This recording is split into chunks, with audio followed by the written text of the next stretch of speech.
You had a little slip. Look at you.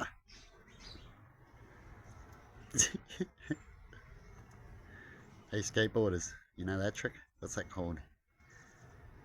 A pigeon just did it. Naturally.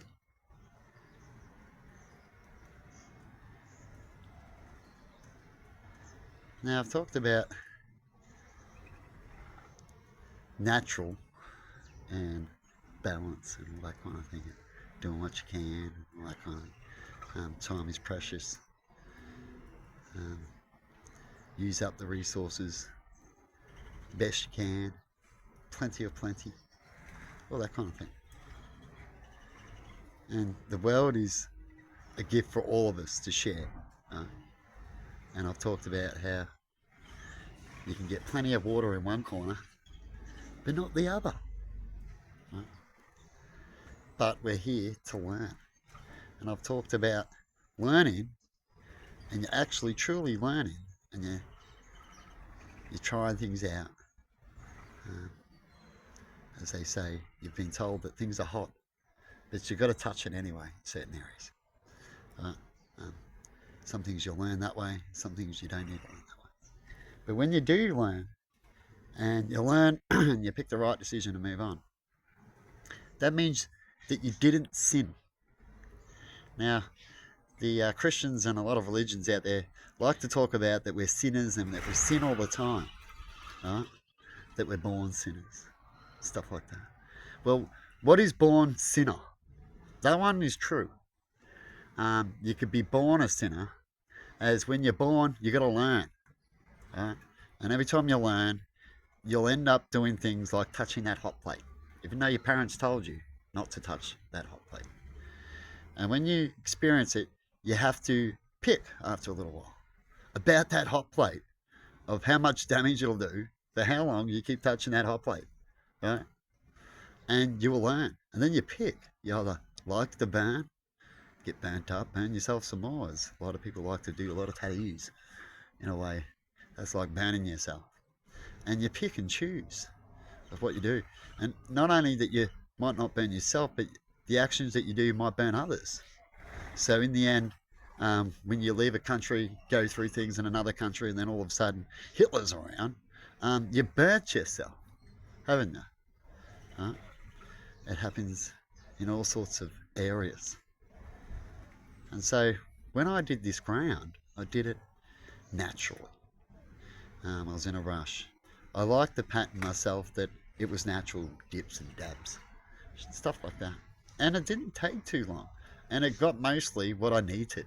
So I can move on to other things. And one day, if I get more time and if I want to, I can always go back and then quickly do something again. A little bit like the government system, how they do that. You can do it in different areas.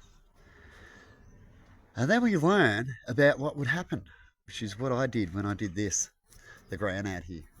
I sort of did it by eye, no machinery, just human touch and feel, to level it and have a bit of a design where I believe the water could flow off, right? And quickly went through it. You could say I did it in 7 days, right?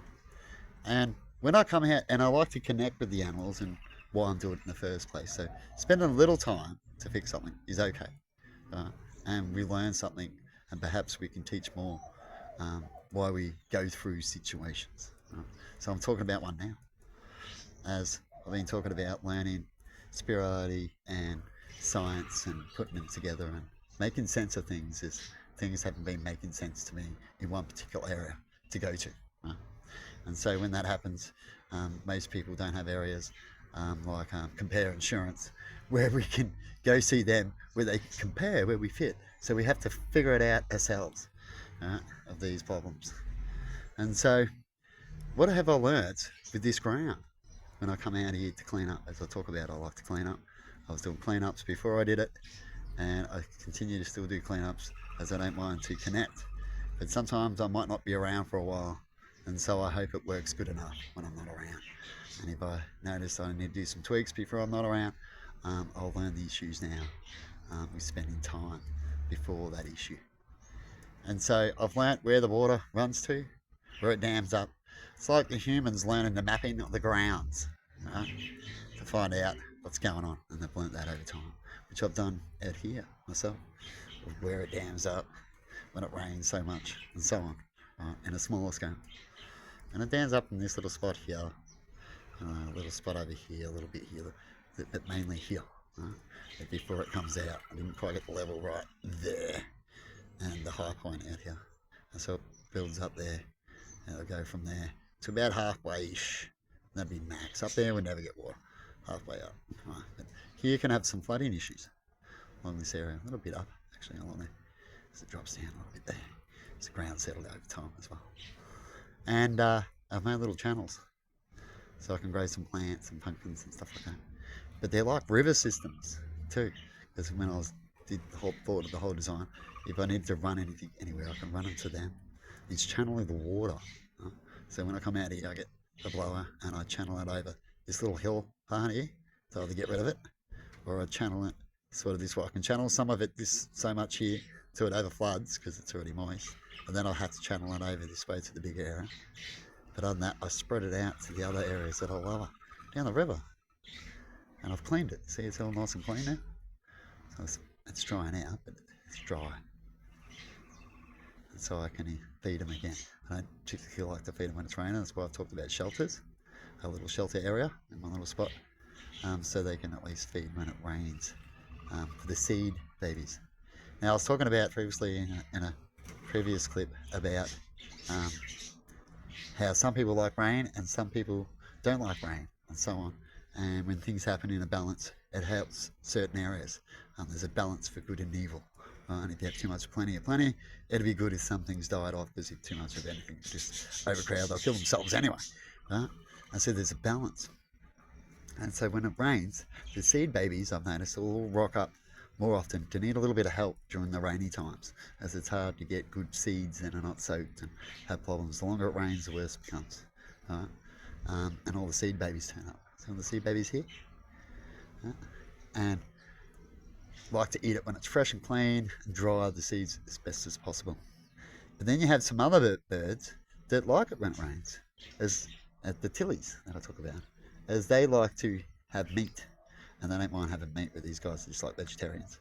Some birds are in between, so they're lucky. It's just like a human. If you can be in between, you'd not struggle as much in life, right? Being in between, having meat and more choices, right? Helps you, allow you not to struggle when it comes to times are hard. So if humans, with the biggest choice really when it comes out there of eating, if they start struggling, what do you think everything else is going to start doing? Right? So that explains a lot of the issues we start having with animals. When we start having these animals caused by ourselves, do you believe that we should attack them and make them all go away? Now there's one that related for me. The sun's starting to fly me a little bit. It's getting raw. Things to think about, isn't it? Now, with your government, has your government been heading that way for a while? This is what I call priorities. So that water thing. See, I had to come out and do this, and if I couldn't, all right, then I got to make sure I channel or fix the problem, so when it does rain, it'll last well. Now, the weather does change over time, so more likely I've got the patterns down right, that if I go for a couple of years, the weather's going to be similar to this, and I'll be right. No major changes, no hurricanes and earthquakes happening yet to go back to worry about that. You know what I mean? And you slowly change with the weather. As the weather moves around, every spot gets its time. Have you ever heard of people saying, "Oh, it's their time now, and this is that time now," right? It's the same with spreading the wealth. What is God spreading the wealth? Well, that's the water and this and that. And then you've got to make sure that when you get that wealth, to make sure that it's precious. And water is one of the precious things on earth, because without water, there's nothing. There's not even growing the food. Right? And food's the next precious thing. Right? And so water is the most precious, not oil, not gold, not this. To get that water, to make sure that you've got it all the time, to be standard, that you've always got it. That's the main priority, isn't it? Water. But do you see that in your culture? What do you see in your cultures? You can do these things and make it happen. But then you say the money religion is too much for you. The time and effort. And yet back in the old days, you did it no worries with a whip and some shitty tools. But then now you got freedom in your money religion. You just don't seem to want to collectively just do it. Your government's meant to do it. That's collectively doing it. And you keep electing people that don't really care. They'd rather go over holidays and repeat themselves as they've gotten away with it before. So if you elect someone again, they're doing their job, and they've already admitted what they are, and you've already talked to them that they're a liar, but you elect them again, and they continue to lie, well, you elected it, didn't you? Right? And that's just in that little part when it comes to those areas. And in a lot of cases, you're forced to. Which is what I say with the government. We don't really have a system where the power of the people can just go grab someone for real, do a mutiny, right? You hear about this and they go, oh, it's a fantasy. And go, that's it, we're putting this in. The whole government in certain areas are corrupted. Not corrupted as in they just can't stop doing evil, is that they don't know what to do to restart. And when they go to restart with a book, they keep putting it in their perspective and they don't understand the book. And there's a person that does, but they don't want them in because they're power and greed and envy. See the problem? And if you leave these people in with these problems, we're not going to get rid of the problem. Well, and that's sad because there is no really true power to the people if that doesn't happen. And when was the last time that happened? We obviously believe that all these people, all these leaders have got it right with their little parties and they're the ones that you should select. And that's meant to be right. But is that right today? Truly? And is that sector corrupted? Would you be able to ever fix it if they don't allow you to do things like China going, oh, they're speaking this, go shut them down and all this kind of stuff? You won't be able to fix it in that kind of neighbourhood, would you? Anyway, I thought I'd just chuck that out. About a little bit.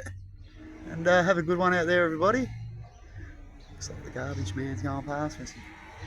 Bashing of the lights. Here we're going to clean the streets or something. Oh no, it's a crane. That was completely different, wasn't it? Oh. The baby's going. Now, when I yell at the babies every now and then, I hardly ever do that. Only every now and then. It's like your kid, it's always playing, and then it comes in that room and disrupts you when it should. And occasionally things do that. And I put it across in a spiritual way, so it means something in both ways in the things that I'm speaking about at the moment. I wonder if you understand that. Anyway, you'd have to get this clip to understand all the other clips. But a lot of people that make opinions and then like to go onto people about things usually don't research much. Hey, if you do a bit of research, you might find this clip and go, shit, lucky I didn't say something on the other clip. Right? And before I started really drilling people, like tarot readers and stuff like that, I listened to them for a while. I spoke, the normal conversations that you normally do. And then I recorded them all too. And I didn't record them from the start. As soon as I knew there was some fishy shit and recordable things to do, as people will say and do certain things, I started to record at a specific time, which was a few years ago, and recorded every single comment that I did, pretty much down to 80% minimum to most of the comments. Definitely if it's anything that someone might speak about, those were recorded. Little pictures here and there and stuff like that weren't. But I'm talking about proper texts, you know what I mean? But anyway, have a good one out there, and see you later. Boom, babies, go! Yeah. I don't mind they interrupt a little bit. It's just when they keep going, go. Yeah, they've even been naughty in some of the court issues, telephone court, stuff like that. They were nearly, and I nearly had to go walk out, but they were all right. That is, see you later.